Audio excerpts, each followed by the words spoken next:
అందరికీ నమస్కారం. విజ్ఞాన భారతం యూట్యూబ్ ఛానల్కి స్వాగతం. భారతీయులుగా మన హక్కులని, స్వేచ్ఛని, మన ఆత్మ గౌరవాన్ని రక్షించే గొప్ప పుస్తకం మన రాజ్యాంగం. అది ఎందుకు ప్రత్యేకం, ఎక్కడ నుంచి వచ్చింది, ఎందుకు నవంబర్ 26 రాజ్యాంగ దినోత్సవంగా జరుపుకుంటున్నాం? మరియు ఆశ్చర్యం ఏంటంటే మన రాజ్యాంగంలోని విలువలు భగవద్గీత, మహాభారతం, ఉపనిషత్తులు వంటి భారతీయ గ్రంథాల స్ఫూర్తులతో ఎలా సంబంధం కలిగి ఉంది. ఈరోజు వీటన్నిటికీ సమాధానం తెలుసుకుందాం. 1949 నవంబర్ 26 అదే మన రాజ్యాంగం రూపుదిద్దుకుంది.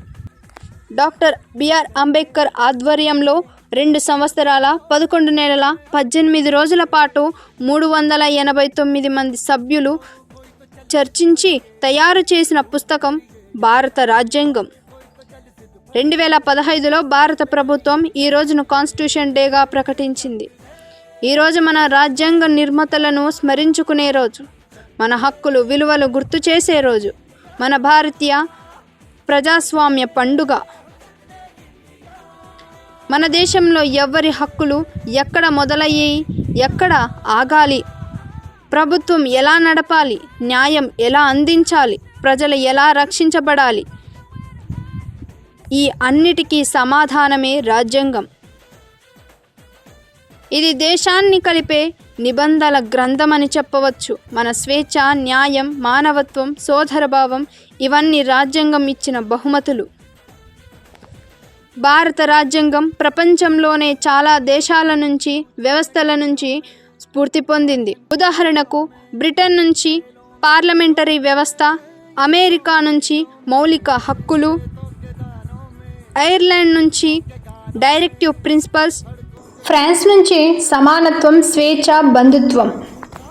ఈ స్ఫూర్తులన్నిటినీ భారతీయ పరిస్థితులకు సరిపోయేలా మార్చి ప్రపంచంలోనే భారీ సమగ్ర అత్యున్నతమైన రాజ్యాంగంగా తీర్చిదిద్దారు.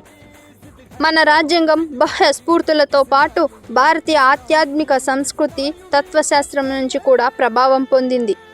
ఇది అధికారికంగా రాసిపెట్టలేదు, కానీ విప్లవాలలో అది స్పష్టంగా కనిపిస్తోంది.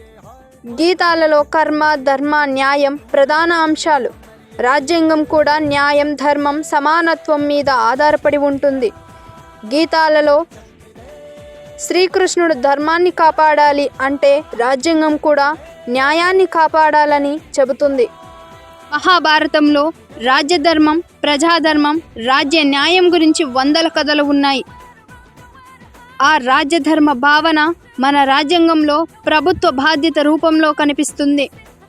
ఉపనిషత్తులు, శాసనాలు సర్వే జనః సుఖినో భవంతు అనే భావం సామాజిక న్యాయం, సంక్షేమ రాజ్య రూపంలో కనిపిస్తుంది.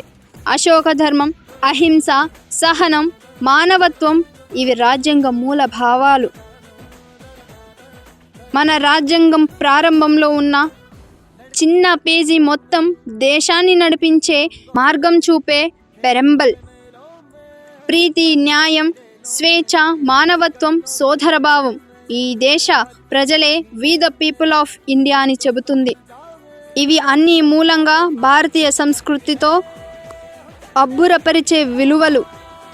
సహనం, సమానతన, అందరి క్షేమం ఇవన్నీ మన ధార్మిక గ్రంథాల సారాంశమే.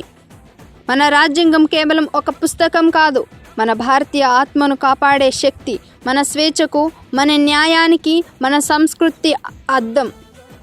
భగవద్గీత ధర్మం, మహాభారత న్యాయం, భారతీయ ఉపనిషత్తుల జ్ఞానం ఈ మూడిట విలువ నేటి ప్రజాస్వామ్యానికి పునాది. నవంబర్ 26 మన హక్కులు గుర్తుపెట్టుకునే రోజు, మన బాధ్యతలను నెరవేర్చుకునే రోజు, మన ప్రజాస్వామ్యానికి జై కొట్టే రోజు. జై హింద్, జై భారత రాజ్యాంగం. వీడియోలో తప్పులు, సర్దుబాటులు ఉంటే కామెంట్ రూపంలో తెలియచేయండి. ఇటువంటి మరిన్ని విషయాలు తెలుసుకోవడం కోసం మా ఛానల్ని సబ్స్క్రైబ్ చేసుకోండి. ధన్యవాదాలు.